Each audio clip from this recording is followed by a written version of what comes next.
আল্লাহ পাক রব্বুল আলামিন ইচ্ছা করলে কোরআন কোন ফেরেশতাদের মাধ্যমে আমাদের কাছে পৌঁছাতে পারতেন।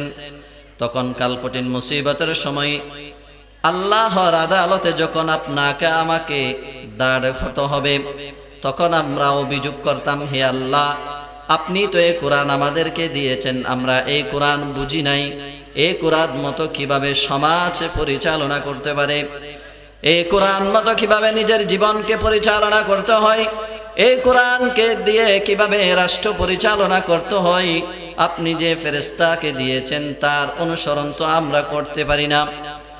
এই অভিযোগ যাতে আমরা আল্লাহর সামনে করতে না পারি, এই জন্য এই কোরআন আপনার আমার নবী মুহাম্মদুর রাসূলুল্লাহ সাল্লাল্লাহু আলাইহি ওয়াসাল্লামের উপর নাজিল করেছেন। তিনি কিভাবে তার নবী আলাইহিস সালাতু ওয়াস সালাম তিনি তার ব্যক্তি জীবন থেকে শুরু করে পারিবারিক জীবন, সামাজিক জীবন, রাষ্ট্রীয় জীবন কিভাবে পরিচালনা করেছেন, তিনি তা এই জমিনের মধ্যে দেখিয়ে দিয়েছেন।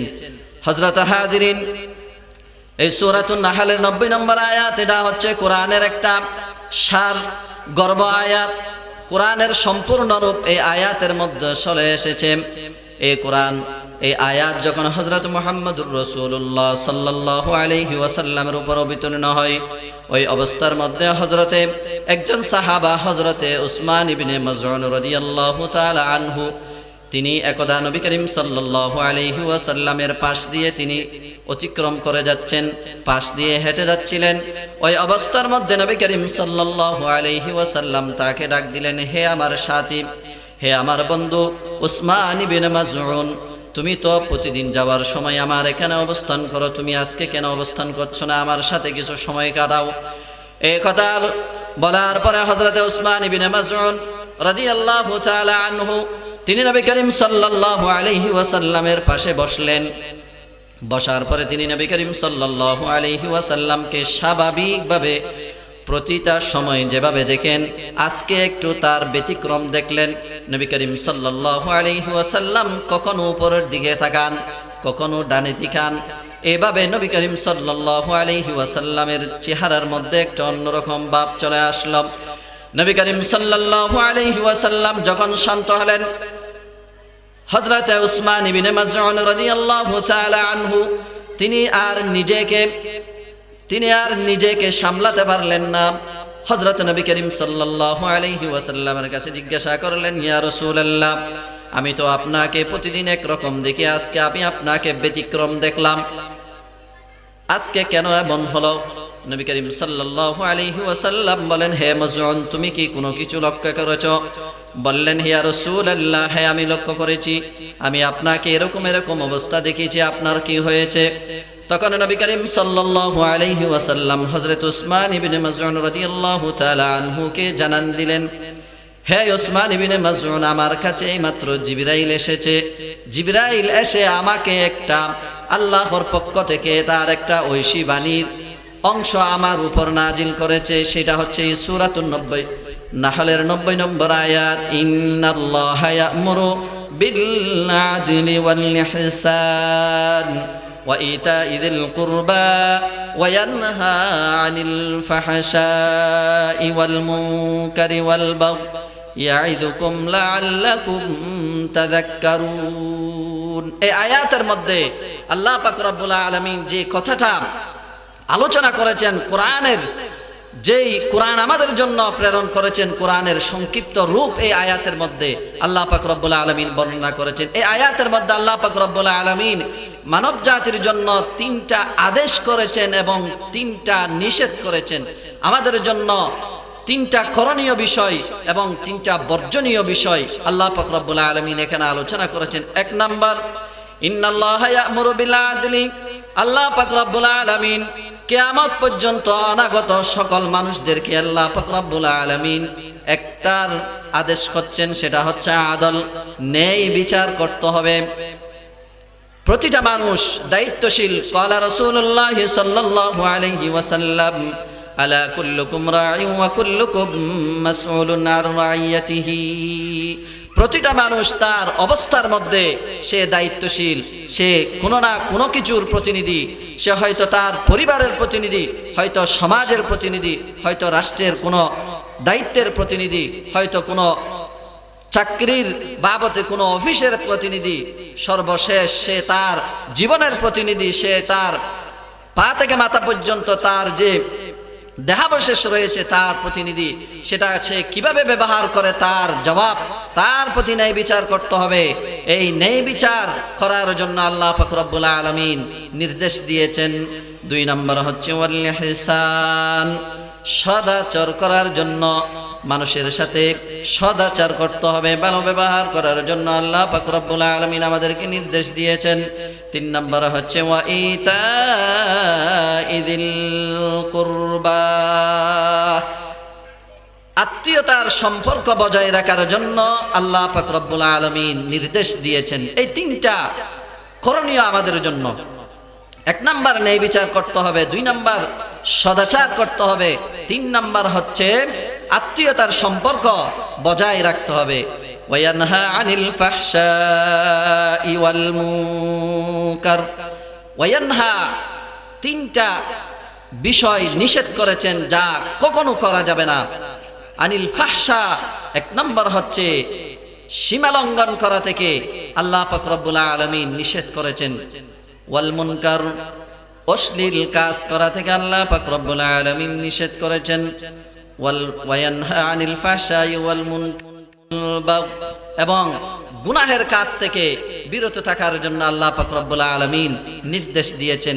ইয়াইযুকুম লাআল্লাকুম তাযাক্কারুন, আল্লাহ পাক রব্বুল আলামিন এই নসিহাগুলা 1400 বছর পূর্বে আপনার আমার নবী বিশ্বনবী মুহাম্মদুর রাসূলুল্লাহ সাল্লাল্লাহু আলাইহি ওয়াসাল্লামের মাধ্যমে কিয়ামত পর্যন্ত অনাগত সকল মানুষের উপর আল্লাহ পাক রব্বুল আলামিন এই নির্দেশনাটুকু দিয়েছেন। মুহতারাম হাজিরিন, এই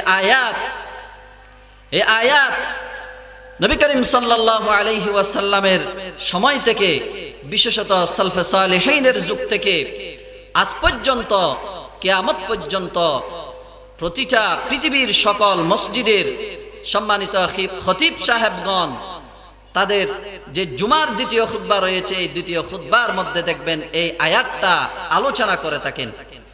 আলোচনা করার কারণ হচ্ছে সারা পৃথিবীর মানুষকে, মহল্লার মানুষকে একথা জানান দেওয়া যে আল্লাহ পাক রব্বুল আলামিন তিনি হচ্ছেন আমাদের অভিভাবক। তার কোরআনের বাণী নবী করিম সাল্লাল্লাহু আলাইহি ওয়াসাল্লামের মাধ্যমে আমাদের উপর দিয়েছেন।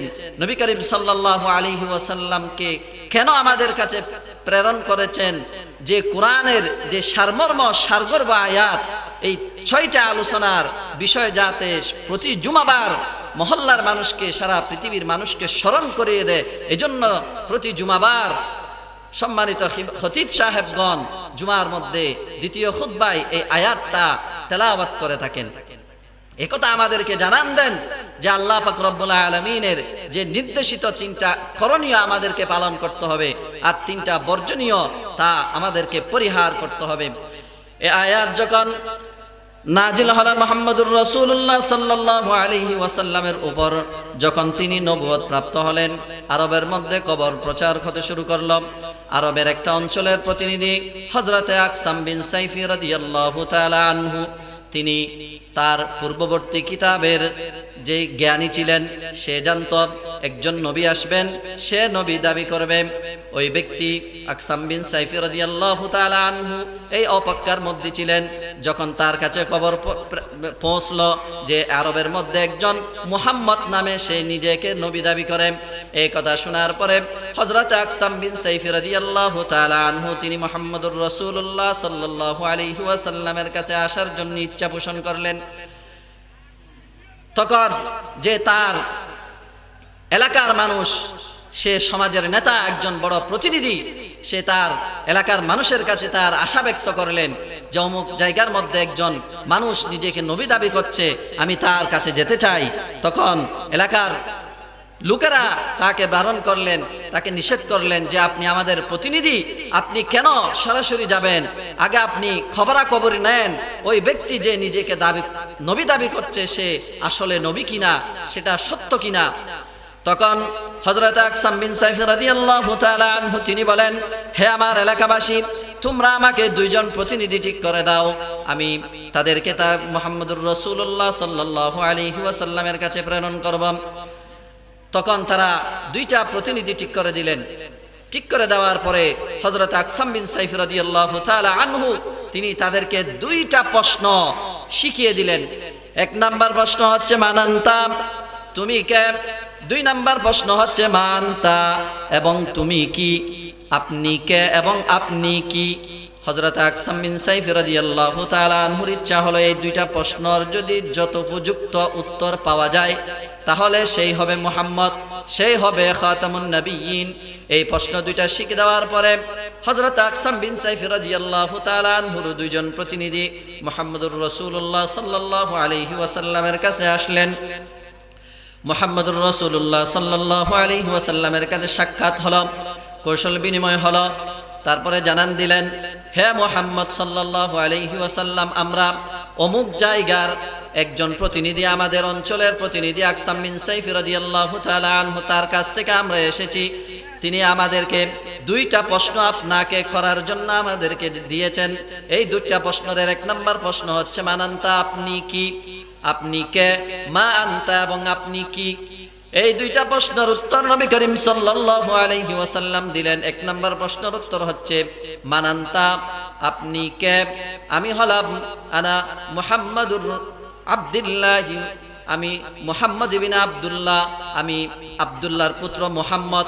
মা আনতার উত্তর হলো আনা মুহাম্মাদুন আবদুহু ওয়া রাসূলু, আমি হলাম আল্লাহ পাক রব্বুল আলামিনের পক্ষ থেকে জমিনের মধ্যে আমি তার প্রেরিত রাসূল। এই দুইটা প্রশ্ন উত্তর পাওয়ার পরে তারা নবী করিম সাল্লাল্লাহু আলাইহি ওয়াসাল্লামের কাছে জানতে চাইলেন, আপনি যদি নিজেকে নবী দাবি করেন, আল্লাহর পক্ষ থেকে যদি কোনো ঐশী বাণী আপনার কাছে এসে থাকে তার একটা অংশ আমাদেরকে শোনান। হযরত নবী করিম সাল্লাল্লাহু আলাইহি ওয়াসাল্লাম এই সূরাতুন নাহলের 90 নম্বর আয়াত এটা শোনালেন। শোনার পরে কয়েকবার শোনার পরে তারা মুখস্থ করে নিলেন। পরবর্তীতে তারা ওই আরবের অঞ্চলের আকসাম বিন সাইফ রাদিয়াল্লাহু তাআলা আনহুর কাছে গিয়ে আবার জানান দিলেন, হে আকসাম বিন সাইফ রাদিয়াল্লাহু তাআলা আনহু, আপনি আমাদেরকে প্রেরণ করেছিলেন যে মুহাম্মাদের কাছে, তার কাছে আমরা দুইটা প্রশ্ন করেছিলাম। এই দুইটা প্রশ্নের উত্তর মান আনতার উত্তর দিল আনাম আব্দুল্লাহ, আনা মুহাম্মদ ইবনে আব্দুল্লাহ। মা আনতার উত্তর হলো আমি আল্লাহর পক্ষ থেকে জমিনের মধ্যে প্রেরিত রাসূল, এবং তার একটা ঐশী বাণী আমাদেরকে তিনি শোনালেন, এই তার অংশ হচ্ছে এটা। তখন এই সূরাতুন নাহলের 90 নম্বর আয়াত আকসাম বিন সাইফ রাদিয়াল্লাহু তাআলা আনহুর কাছে শোনালেন। তখন তিনি বুঝতে পারলেন এটা আর কেউ নয়, আপনার আমার নবী, শ্রেষ্ঠ নবী মুহাম্মদুর রাসূলুল্লাহ সাল্লাল্লাহু আলাইহি ওয়াসাল্লাম। তিনি তখন তার অঞ্চলের মধ্যে ঘোষণা করতে লাগলেন, ইনি হচ্ছেন সর্বশ্রেষ্ঠ নবী, সত্য নবী। চলো চলো, তোমরা প্রতিযোগিতা দিয়ে চলো, আমরা তার কাছে গিয়ে ইসলাম ধর্ম গ্রহণ করি। সেই আকসাম বিন সাইফ রাদিয়াল্লাহু তাআলা আনহু সেই সহ তার অঞ্চলের বহু লোক একত্রে এসে মুহাম্মদুর রাসূলুল্লাহ সাল্লাল্লাহু আলাইহি ওয়াসাল্লামের কাছে এসে ইসলাম ধর্ম গ্রহণ করলেন। মুহতারাম হাজিরিন, এই যে কোরআন, এই কোরআন সেটা আপনার আমার কি উপকার। যে হাদিস আমি আপনাদের সামনে তেলাওয়াত করেছি, আল কোরআন শাফিউন মুশাফফাউন, এটা এমন কোরআন যেটা কালকলিন মুসিবতের সময় আল্লাহর সামনে সুপারিশ করবে, যার সুপারিশ আল্লাহ কবুল করবেন। এটা সত্যই তো একটা প্রতিবাদী। যদি কোরআন জমিনের মধ্যে কেউ তেলাওয়াত করে, কোরআনের আলোচনা শুনে, তাহলে ওই কোরআন কালকঠিন মুসিবতের সময় তার পক্ষ হয়ে আল্লাহর সাথে সেই সুপারিশ করবে।